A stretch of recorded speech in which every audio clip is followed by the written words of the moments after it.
There are so many things you can do to improve assimilation of nutrients and improve absorption and healthy digestion. And it starts with the moment the food comes into your body, right? Or actually maybe even before that. Don't eat under lots of stress. So that's one thing to think about. If you're in fight or flight, you're not going to be digesting and assimilating as well, because digestion takes energy. You know what also takes energy? Is running away from wild animals that are going to be eating you. So if your body is stressed, it's sending blood to your extremities. It's sending the blood to like your arms. If you need to punch somebody that's attacking you, it's sending blood to your legs in case you need to run away. Right? So it is not going to be sending enough blood to your gut, where you're actually working on digesting, into your stomach and to all your digestive organs. So don't be stressed. That's even before the food gets to your mouth. Then food gets to your mouth, chew it very well. Help the rest of your digestion by basically turning your food into a smoothie via chewing before you're swallowing. The more work you can do in that department ahead of time, the easier it's going to be down the line. And then as we start with the mouth, and let's go a little further down, let's talk about the thyroid. Optimize your thyroid health. Thyroid plays a huge role in your metabolism and getting that metabolic fire going and supporting healthy digestion. If your thyroid is underactive, as it is for so many people, especially for women, it's going to really impair your healthy digestion. So it's a great idea to get a full thyroid panel done, not just the very basic thyroid test that your doctor is probably going to want to have you do, but a complete thyroid panel.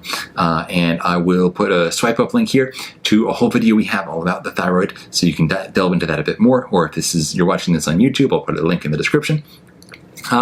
And then, so that's the thyroid, and then we start looking a little bit further down. We're going to look at the spleen. The spleen, if you look at it from the Chinese perspective, this is like what dominates digestion.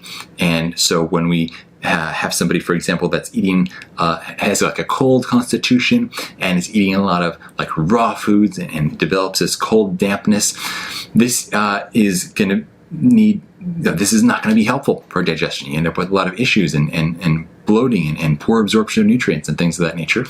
And you can, one, support this by eating more warm foods and cooked foods, and two, by having herbs that support the spleen, that help to dry out the spleen and optimize its function. This would be herbs like white atractylodes and poria.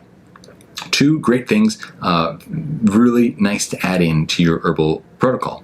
You know what? Why don't we put a little poll in here and say who thinks we should sell white atractylodes and poria together as like a digestive tonic blend? That would be an interesting idea, right?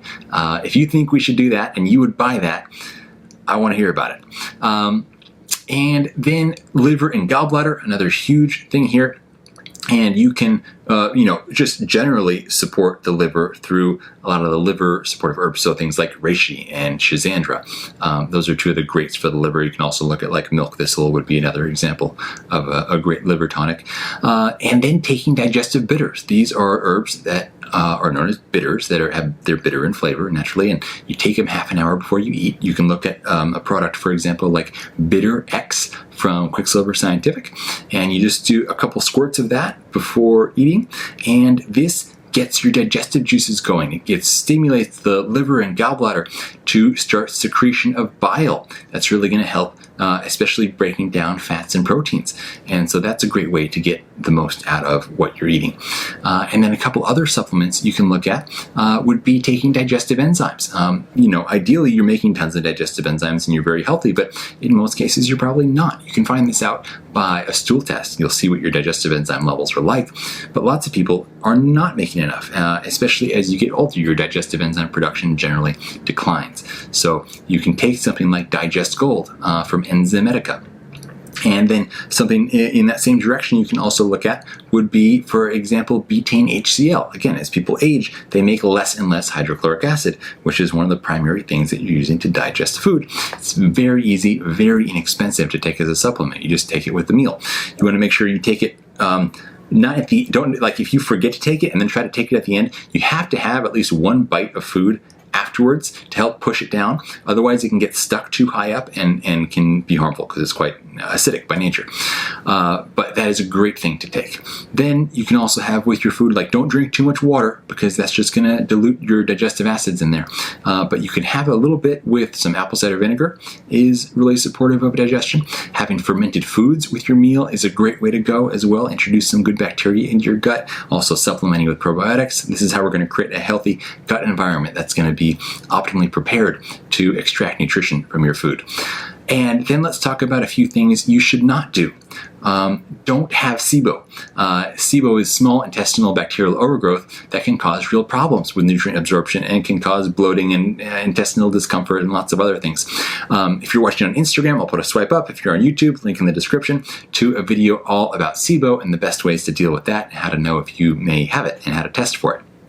The next thing would be don't have leaky gut. Leaky gut is when you have what's called elevated intestinal permeability. You have these things in your gut called tight junctions. They come together like this, and when they are healthy, they will let just the fully properly digested nutrients through into your blood. When they're not healthy, when you have leaky gut, they're kind of like opened up and loose, and they're kind of like a drunk security guard. They kind of just like let through whoever. They don't really care. And so you get undigested food particles making it to where they should not be going. And then this is a huge problem. It causes elevated inflammation in the body. It can cause a lot of autoimmune issues. It's bad news. So if you want to go more into how to deal with leaky gut, keep watching. I don't know whether that story will come up today or whether it will be in a future day. If we hit the IG 100 story a day limit, maybe on a future day. But I think there's another question coming up that I'm going to be addressing on dealing with leaky gut.